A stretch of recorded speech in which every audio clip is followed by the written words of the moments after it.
So this is the Razer Blade 15 Advanced model for 2022, and you might be asking yourselves, what does it bring to the table compared to last year's model? Well, there are a few changes in the design department that I'll go over shortly, but the big shift here is that these things now come with Intel's latest 12th gen Alder Lake CPUs and NVIDIA's newest RTX 30 Ti series graphics cards. Now, we've been using this thing for a while, and there are some very important things that you need to be aware of before giving your money away to Razer. That is, if you're looking to buy the new Blade 15. Speaking of money, let's start with how much this thing costs. The starting config comes with a Core i7-12800H processor with 6 performance cores and 8 efficiency cores for a total of 20 threads, 16 GB of dual-channel DDR5 memory at 4,800 MHz, a 1TB Gen 4 NVMe SSD, and an RTX 3060 GPU for $2,500. The next tier costs an extra $500, and that only bumps up the GPU to a 3070 Ti, and you have the option for either a Full HD 360Hz display, or you could just stick to the Quad HD 240Hz option. If you want the new shiny RTX 3080 Ti, you're gonna have to pony up an extra $700. It also comes with twice the memory, and our sample costs a whopping $4,000, and it comes with the Core i9-12900H with slightly higher clock speeds and a 4K 144Hz display. That's a lot of money. It's a lot of money, people. But you know what I find really interesting? Last year, you were able to pick up the base model with an RTX 3070 for the same price as this year's base model with an RTX 3060. What the hell, Razer? I mean, the spec'd out model from 2021 went for $3,300 compared to $4,000 this year. That's a massive price jump, guys, and I'm a bit disappointed in Razer. I mean, I don't know if I can point the fingers towards Razer or the GPU shortage here, but it's a hell of a lot more expensive than my MacBook Pro with the M1 Pro chip. That's for sure. So what exactly are you getting for this insane amount of money? Well, let's start with the design. The exterior remains pretty much the same. You get this boxy shape in this matte black anodized aluminum chassis with the green Razer logo that's LED backlit at the front. The hinge is really strong and smooth to open, and you can do so with one hand. The dimensions are also identical, including the weight. The power adapter is a copy and paste situation, and I'll say this again, the braided cable is really hard to manage, and the power connector is super unconventional. You also have to make sure it's exiting out, because if you reverse it, it's gonna cover the USB ports. Razer, come on, just change it to something different. I'll be honest, this design is starting to get a little bit dated, and I really wish that Razer did something different. However, I can't say the same thing for the interior space, because Razer did tweak a few things here. First off, you're still getting the same keyboard layout, but they've increased the size of the keycaps, which certainly helps with the typing experience. The switches are still the same. I wouldn't say that they're the best out there compared to the stuff from ROG, but they do get the job done. The speaker grills are now laser cut within the chassis, and it looks so much cleaner compared to previous generation. They actually had to relocate the power button with the keyboard. However, I wish if it had a fingerprint sensor. I mean, Razer, is it too much to ask for a laptop that costs $4,000? Anyways, chroma lighting is still here, and in my opinion, Razer has one of the best RGB implementations on a laptop with a handful of presets that you can choose from through Razer Synapse. The trackpad is fantastic. It's still one of the best that you can find for a Windows laptop, with excellent gesture control and smoothness when navigating through the operating system. Port setup is also the same compared to last gen. You get power in, 2 USB 3.2 Gen 2 Type A ports, a 3.2 Gen 2 Type C port that also supports PD charging, and an audio jack. And if you switch over to the right, you got a Kensington lock, HDMI 2.1, another Type A port, and a Thunderbolt 4 Type C port, which can now support 2 4K displays instead of just one over Thunderbolt 3. And you also get a UHS 2 card reader, which is a blessing for creators. Quick tip for those of you who might have bought this laptop: if you plugged in a pair of headphones and if you start to notice the audio sounding a bit too echoey, just launch the THX Spatial app and disable that feature, because it sounds like absolute trash, guys. And it sucks that it's enabled by default. Unfortunately, the app is completely broken on my sample, since I wasn't able to switch to stereo mode, even though that the toggle clearly says that. It was absolutely frustrating, and honestly, the only way to fix it was to get rid of the software. So Razer, please fix this. This is what the new webcam looks like on the new Razer Blade 15, and the quality is a slight improvement over last gen, but I wouldn't say that it's, a lot better. Microphone sounds pretty good. Honestly, this will get through most meetings just fine. The two front-facing speakers sound the same compared to last year. It's not a whole lot of upgrade, especially in the bass department. The trebles sometimes do sound a bit too harsh, but you could tweak that through the EQ found on the THX app that ironically is broken on my unit, so yeah. Crazy, eh? But you know what's not broken? Finding the right spot to place today's video sponsor, so here you go.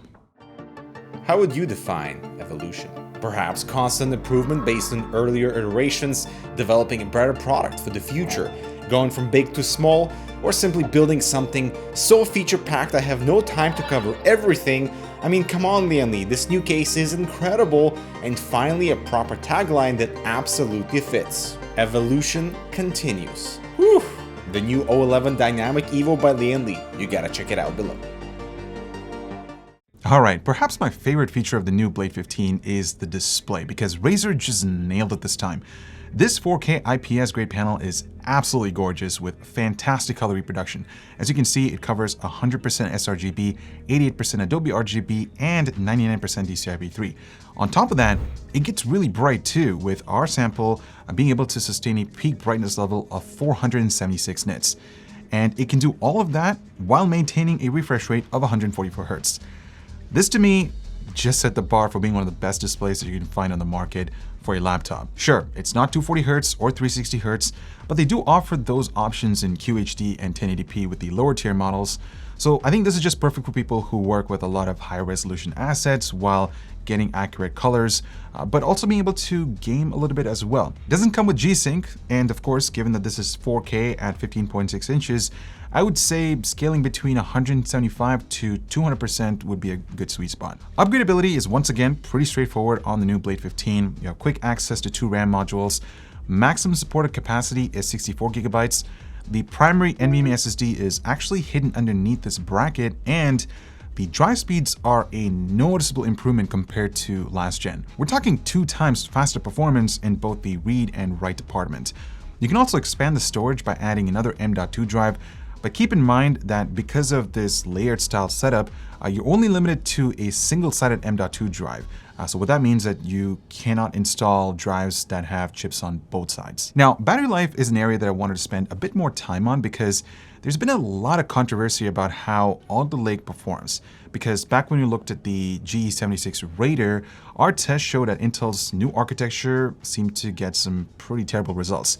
Now, I originally thought that that might have something to do with an MSI laptop being an MSI laptop and causing problems. But check out these results. While the Blade 15 from 2021 ended up getting almost 11 hours, even while using Windows 11, the new version barely breaks 7.5 hours. I mean, sure, some of this might be because of the 4K 144 Hz display, but this is a second Alder Lake laptop that's showing abysmal battery life when compared to an almost identical previous generation model.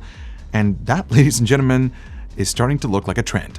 Heavy load firms things up a bit with comparable results between all the devices, with the only standout being the G15. But this isn't good news for Razer or Alder Lake, since it points towards idle and light load power states not behaving properly. So what's really happening here?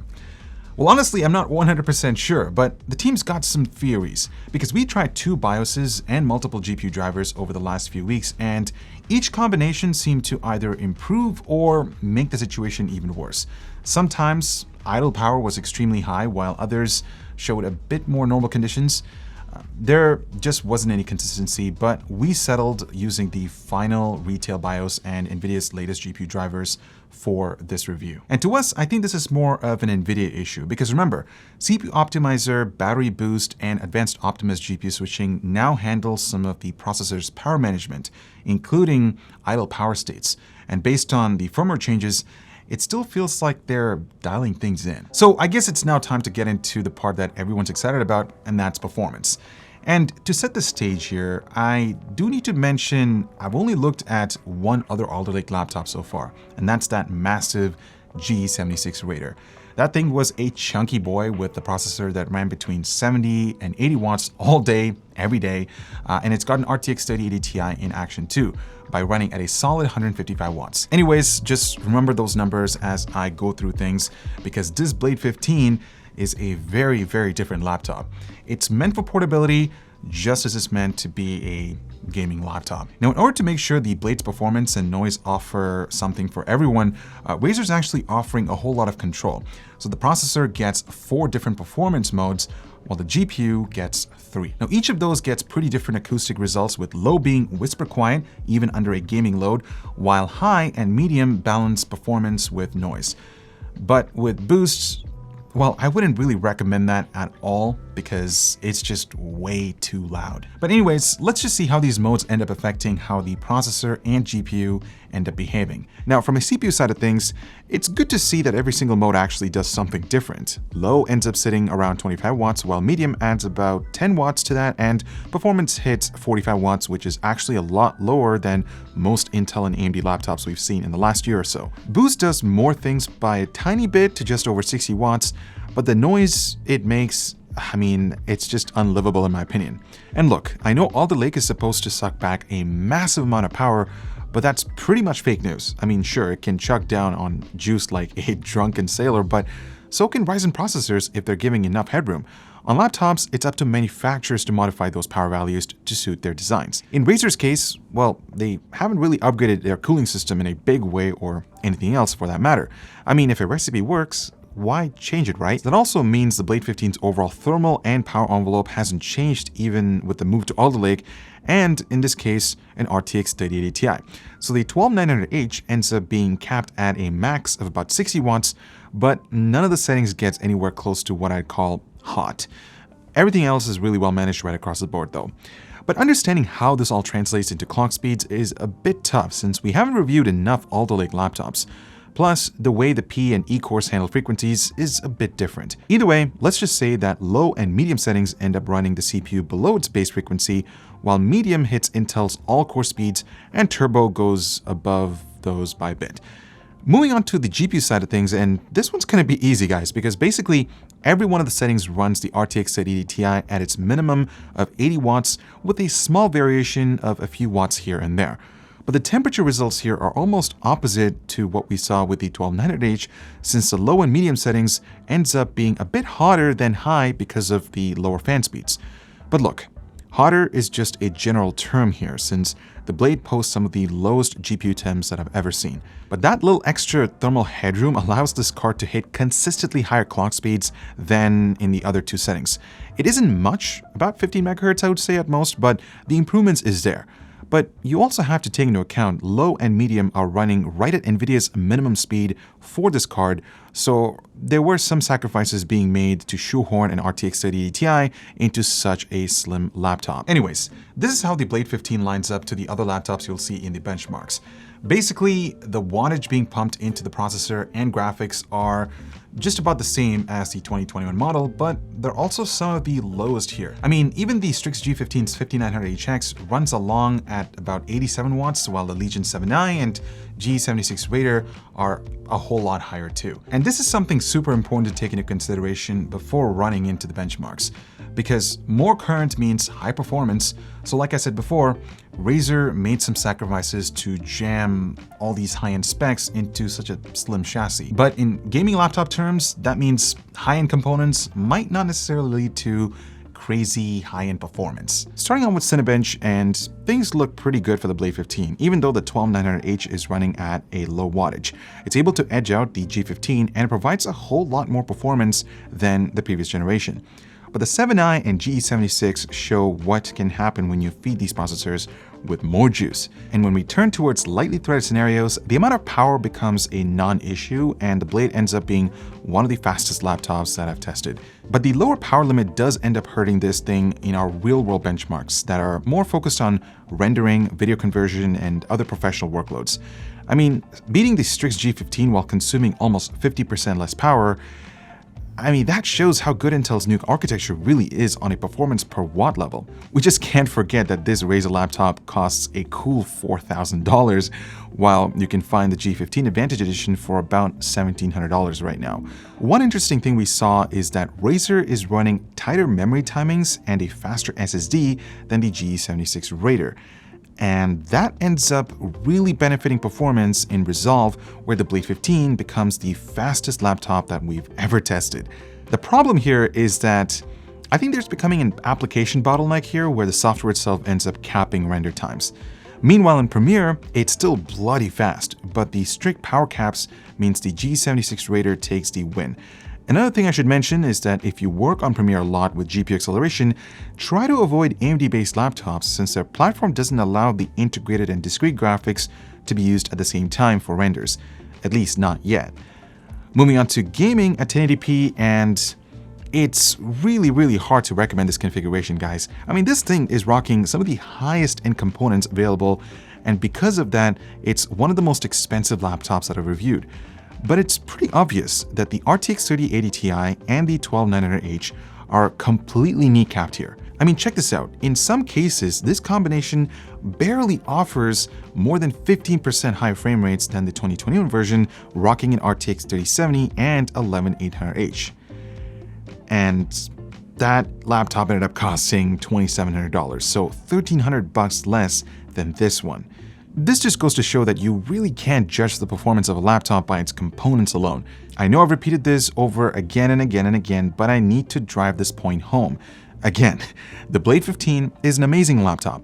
But as we move on to 1440p numbers, it's obvious even an amazing device can have good and pointless configurations. I mean, sure, there's some glimmers of hope since it looks like the tighter memory timings allow for better frame rates in some less demanding games, but overall, this one just feels like a waste of money since the 80-watt GPU becomes a pretty major roadblock in a lot of games that are GPU limited. 3080 Ti just can't stretch its legs, so the premium for such a high-end setup becomes completely and utterly unjustifiable. So here's the deal with this new Razer Blade 15. While they've improved a few things in the design department, with the keyboard being slightly bigger and of course you've got the laser cut speaker grills, everything else remains the same, guys, compared to last year. I will say that the 4K 144 Hz display is amazing, but unfortunately it only comes with the spec'd out model. And if you look at the performance side of things, reducing power input of a high-end component like the RTX 3080 Ti and the 12900H might be good for heat and noise, but spending $4,000 on a gaming laptop just to get the performance chopped down in the name of efficiency makes no sense. Also, battery life takes a bit of a hit this year as well, and I really hope that can be addressed through a driver update. Honestly, I would recommend the version with the Core i7-12800H and an RTX 3070 Ti, since it would perform the same given the wattage limitations, and it will cost you a whole lot less. So on that note, thank you so much for watching. I hope you were able to take away everything that you needed to know about the new Razer Blade 15 Advanced model. Let us know what you guys think about it.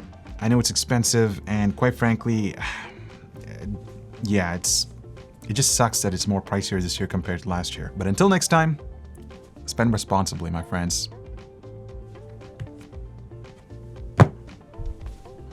Peace.